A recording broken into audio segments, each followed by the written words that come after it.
Assalamualaikum warahmatullahi wabarakatuh. Kami dari kelompok 1 ingin mempresentasikan pemesahan ekstrak daun ketapang atau Terminalia katapa menggunakan kromatografi kolom dengan anggota yaitu Alivia Putri Adelita, Chandra Fajar Arfah, Dini Oktavia, Dini Rahmawati, Gina Nursifa, Indri Lestari, Kiki Wahyudi, Monika Stella Hidayat dengan dosen pengampu yaitu Ibu Nurul Ambardani, MSI dan Ibu Bella Riana, MSI.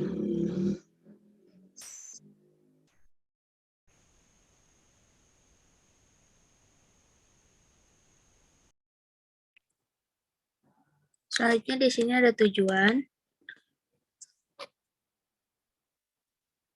Next.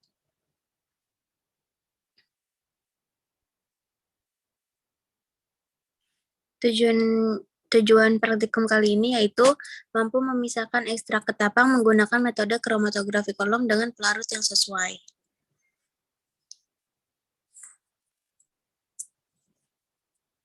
Selanjutnya yaitu ada teori dasar. Kromatografi adalah suatu teknik pemisahan fisik campuran komponen dalam suatu sampel atau ekstrak berdasarkan pada perbedaan migrasi komponen-komponen tersebut dari fase diam oleh pengaruh fase gerak. Kromatografi juga merupakan suatu metode pemisahan preparatif. Prinsip kromatografi kolom ini yaitu suatu teknik pemisahan yang didasarkan pada peristiwa adsorpsi. Sampel yang biasanya berupa larutan pekat diletakkan pada ujung atas kolom. Eluen atau pelarut dialirkan secara kontinu ke dalam kolom dengan adanya gravitasi atau karena bantuan tekanan. Maka eluen atau pelarut akan melewati kolom dan proses pemisahan akan terjadi.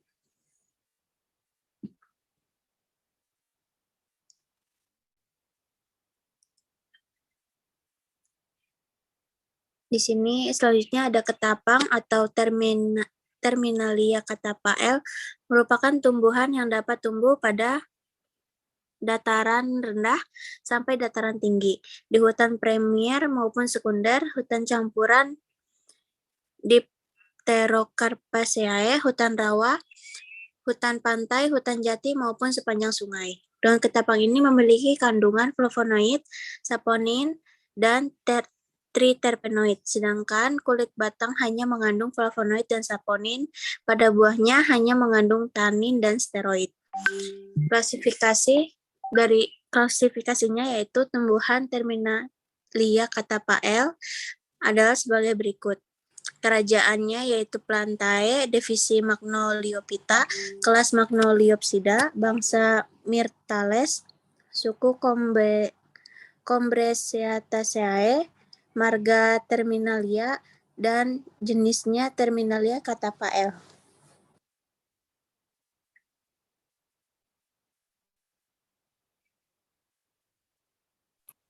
Selanjutnya di sini ada alat dan bahan.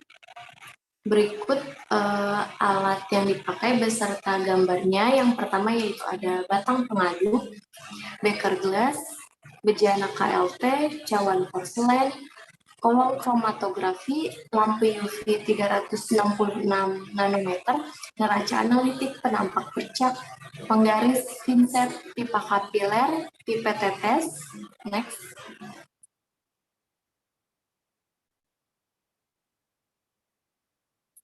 Sendok tanduk, spatel, statif dan klem, kemudian yang terakhir yaitu vial. Next.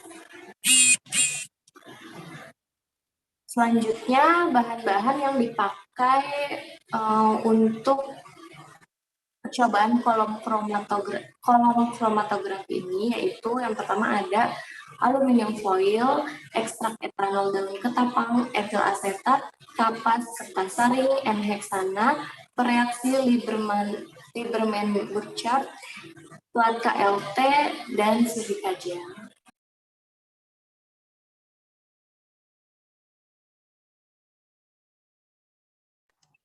Selanjutnya di sini ada prosedur percobaan pada praktikum kali ini.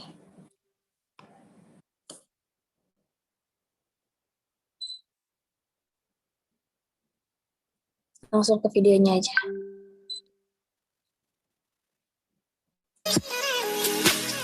pada Untuk kromatografi kolom grafiti, kolom dikemas dengan cara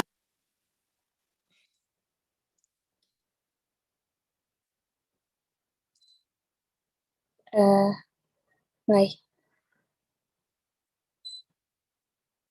Pertama-tama disiapkan alat dan bahan yang akan digunakan.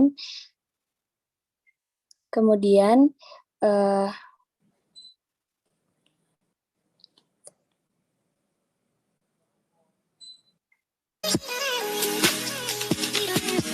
Untuk kromatografi Tadi kolom di sini ada grafiti, kolom dikemas dengan cara metode basah.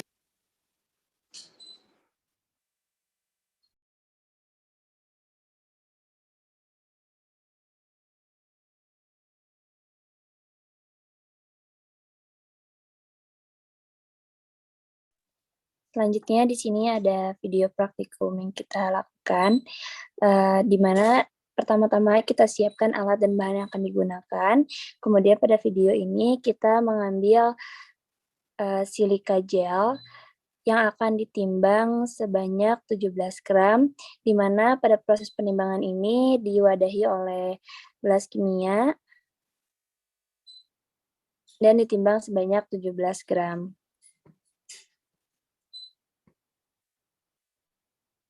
Kemudian setelah penimbangan silika gel, dimasukkan kapas yang bersih ke dalam pelarut hingga bebas dari gelembung udara. Setelah kapas semua terendam oleh pelarut, diambil kapas menggunakan pinset dan dimasukkan ke dalam kolom bagian bawah, di mana kapas ini harus disimpan pada bagian bawah.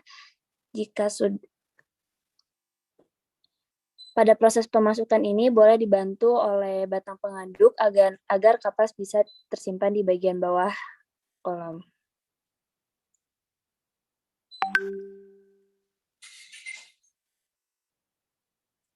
Setelah kapas masuk di bagian bawah kolom, kemudian dimasukkan kertas saring yang seukuran kolom ke dalam kolom, lalu dilakukan pembubukan silika gel yang telah ditimbang, lalu ditambahkan pelarut hingga tidak mengandung gelembung udara lagi. Di mana pelarut yang digunakan yaitu N-heksana dan etil asetat dengan perbandingan 7:3. Silika gel yang tadi telah dibuburkan dimasukkan ke dalam kolom sehingga penuh 2/3 bagian dari panjang kolom, kemudian dimasukkan kertas saring pada bagian atas kolom. Setelah dimasukkan kertas saring didiamkan selama kurang lebih 24 jam sehingga diperoleh kolom yang kompak dan tidak mengandung gelembung udara lagi. Kemudian bahan yang kita gunakan di sini ada ekstrak etanol dan daun ketapang, di mana sekarang dilakukan proses penimbangan daun ketapang sebanyak 1 gram. Setelah ditimbang, ekstrak yang telah ditimbang tadi diseburkan dengan serbuk silika gel 60 hingga diperoleh serbuk silika. Di mana di sini dicampurkan antara serbuk silika dengan ekstrak etanol tadi, dengan daun ketapang, digerus hingga mendapatkan bahan berupa serbukan. Ekstrak yang telah diserbukan dimasukkan ke dalam kolom dengan batang pengaduk, dilakukan secara hati-hati sehingga semua ekstrak yang udah digerus tadi dimasukkan ke dalam kolom.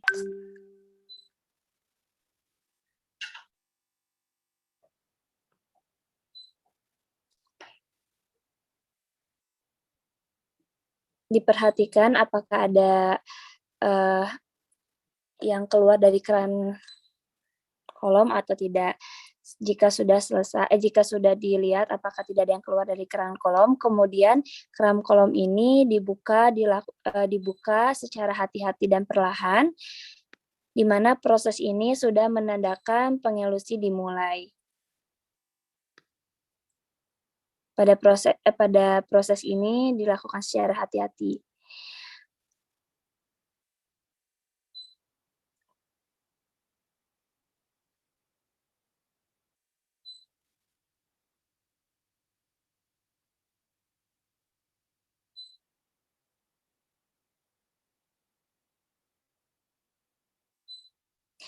Pada proses ini dilakukan penambahan pelarut pada bagian atas kolom secara perlahan. Kenapa? Agar tidak terjadinya kekeringan pada kolom. Jadi ditambahkan pelarut sedikit demi sedikit agar tidak menyebabkan kolom menjadi lebih kering.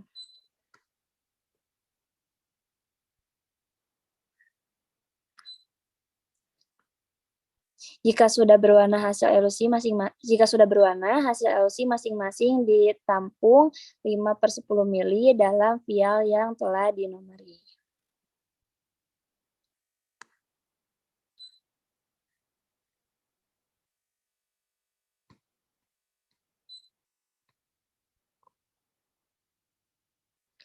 Ini masih ditambah pelarut agar tidak terjadinya kering pada bagian kolom. Ditambahkan sedikit demi sedikit.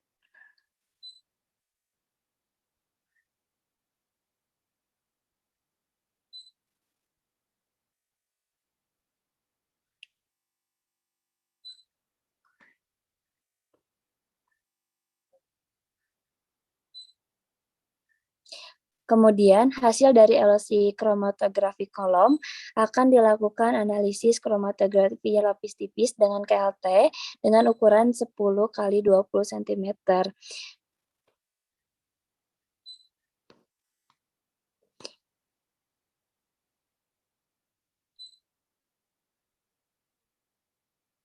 Di mana ekstrak ditotolkan dengan batas atas 0,5 dan batas bawahnya itu 1,5.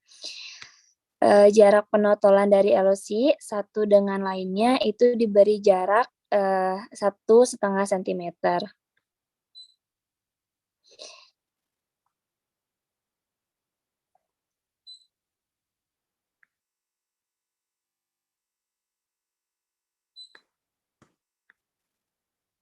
Setelah hasil elusi ditotolkan semua, dimasukkan ke dalam chamber yang berisi fase gerak, di mana fase geraknya itu N-heksana dan dietil asetat dengan perbandingan 7:3. Kemudian ditunggu, di mana di sini akan terjadi noda dari titik penotolan ini akan merambat sampai ke garis batas atas. Setelah fase gerak mencapai titik atas, plat KLT dikeluarkan secara hati-hati, lalu dilakukan pengeringan. Setelah plat KLT ini dikeringkan, dilakukan visualisasi pada plat KLT ini di bawah sinar UV 366 nanometer.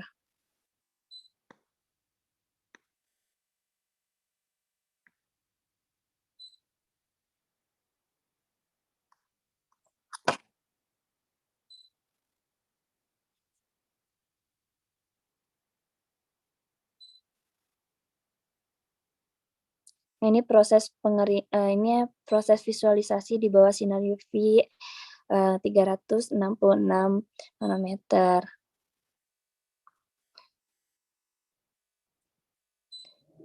Setelah proses visualisasi, plat KLT ini disemprotkan dengan penampak bercak noda penyemprot sampai plat KLT ini tersemprot merata, lalu dilakukan lagi proses pengeringan.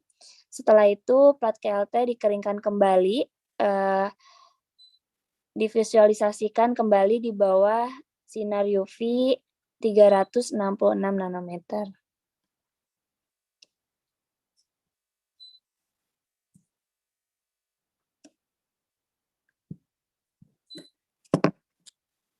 Ini merupakan proses visualisasi pada plat KLT.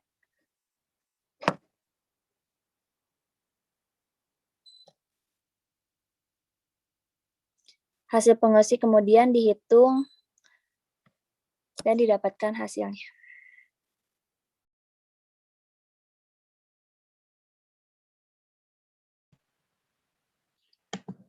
Selanjutnya masuk ke hasil dan pembahasan. Next. Nah, pada hasil yang pertama terjadi proses pemisahan, di mana pada saat ekstrak dimasukkan ke dalam kolom, lalu ditunggu beberapa menit, kemudian akan terjadi pemisahan, di mana senyawa yang memiliki sifat yang sama terhadap fase gerak itu akan keluar terlebih dahulu.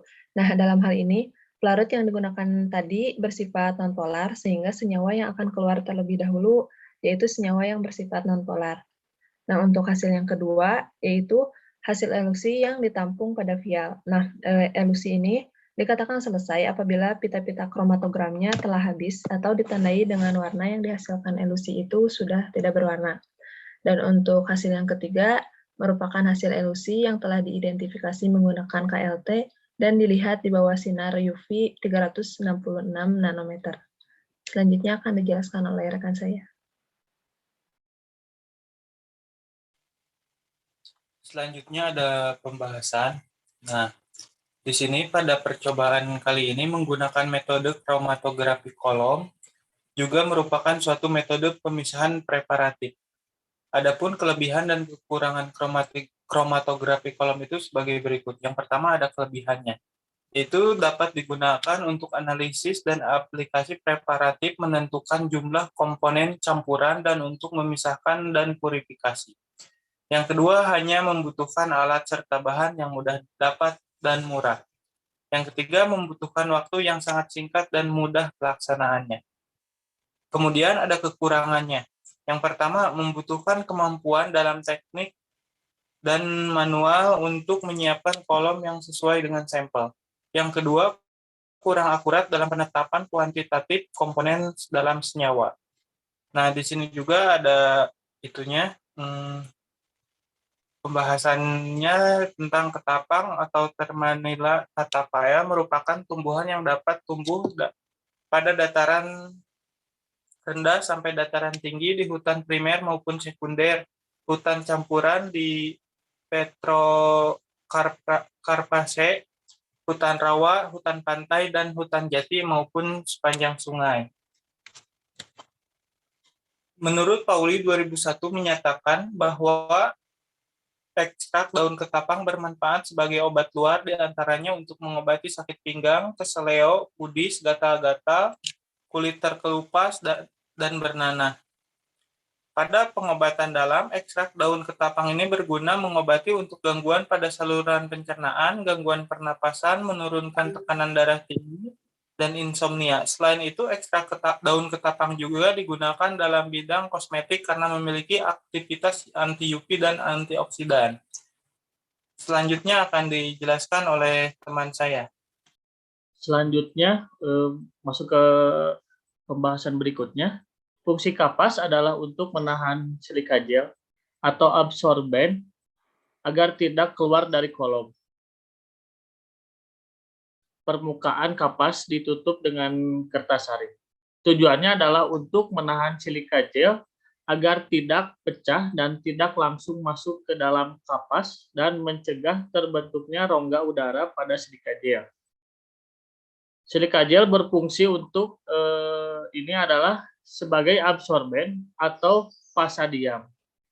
Silika gel digunakan karena memiliki tekstur dan struktur yang tampak dan teratur. Silika gel dapat memadat dengan ikatan yang kuat dan rapat, sehingga dapat mengoptimalkan proses pemisahan.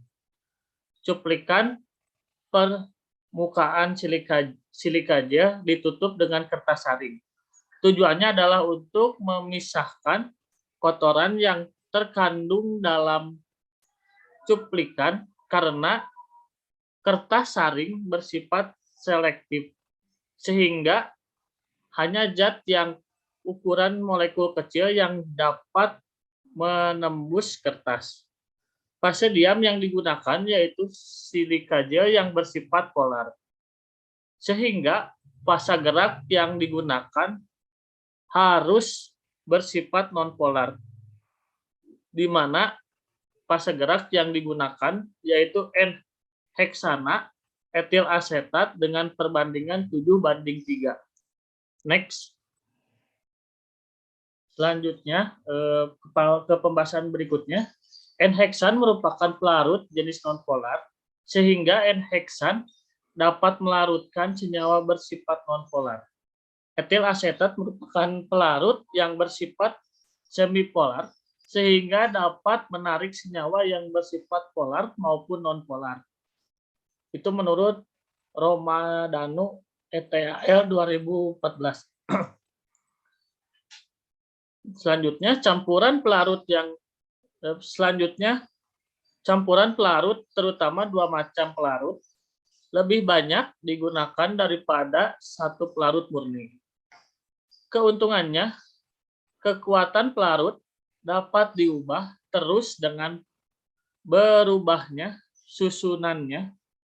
Kekentalan pelarut dapat dijaga tetap rendah. Kekentalan pelarut rendah menghasilkan efisiensi kolom tinggi. Selain itu, alasan digunakannya dua pelarut agar mudah diatur sedemikian rupa, sehingga pemisahan dapat terjadi secara optimal. Selanjutnya, dalam proses penambahan pelarut di bagian atas kolom diberikan secara terus-menerus dan jangan sampai absorben kering, karena jika kering maka absorbennya akan retak, maka akan sulit membedakan atau melihat warna yang terdapat dalam kolom. Selanjutnya, elusi dikatakan selesai apabila pita kromatogramnya telah habis atau ditandai dengan warna yang dihasilkan elusi sudah tidak berwarna. Selanjutnya, menggunakan fase normal karena senyawa dipisahkan bersifat polar, sehingga harus menggunakan fase gerak normal. Selanjutnya, selain itu, N-heksan etil asetat yang digunakan yaitu 7:3 karena fase gerak yang harus lebih non-polar. Baik, selanjutnya di sini masih mengenai pembahasan. Dalam prosedur itu, silika gel dibubuhkan terlebih dahulu dengan elemen yang akan digunakan sebagai fase gerak. Nah, kenapa sih digunakannya fase gerak? Karena untuk mempercepat proses homogenisasi dan membuat fase diam di dalam kolom menjadi rapat, sehingga tidak terdapat celah atau udara yang dapat menghambat proses pemisahan. Kemudian, dari prosedur juga hasil dari elusi, kromatografi kolom itu dilakukan analisis kromatografi lapis tipis dengan KLT dengan ukuran 10 x 20 cm. Nah, penggunaan KLT tersebut untuk menentukan banyaknya komponen dalam campuran, identifikasi senyawa, memantau berjalannya suatu reaksi, menentukan efektivitas pemurnian, menentukan kondisi yang sesuai untuk kromatografi kolom, serta memantau kromatografi kolom dan melakukan screening sampel untuk obat. Kemudian selanjutnya, masih dalam prosedur ekstrak tersebut ditotalkan diberi jarak dengan batas atas 0,5 dan batas bawah 1,5. Kenapa diberikan jarak? Karena agar dijaga supaya titik penotolan tidak tercelup dalam fase gerak. Kemudian hasil yang didapatkan yaitu terjadi pemisahan di mana senyawa yang memiliki sifat yang sama terhadap fase gerak akan keluar terlebih dahulu, yaitu larutan N-heksan dan etil asetat. Next.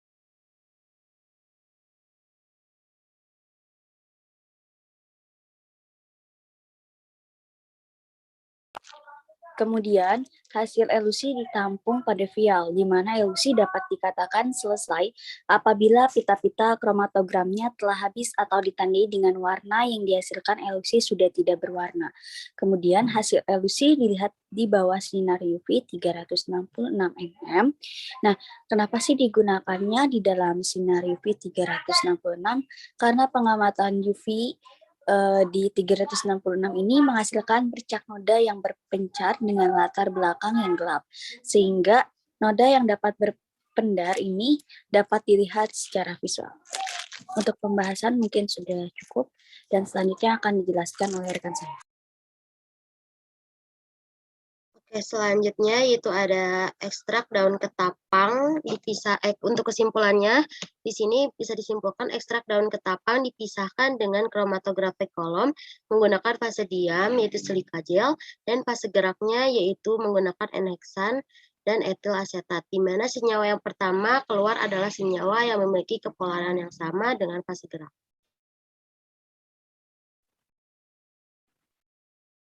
Di sini ada referensi-referensi yang kita ambil. Sekian dari kelompok kami. Mohon maaf bila ada kekurangan. Wassalamualaikum warahmatullahi wabarakatuh.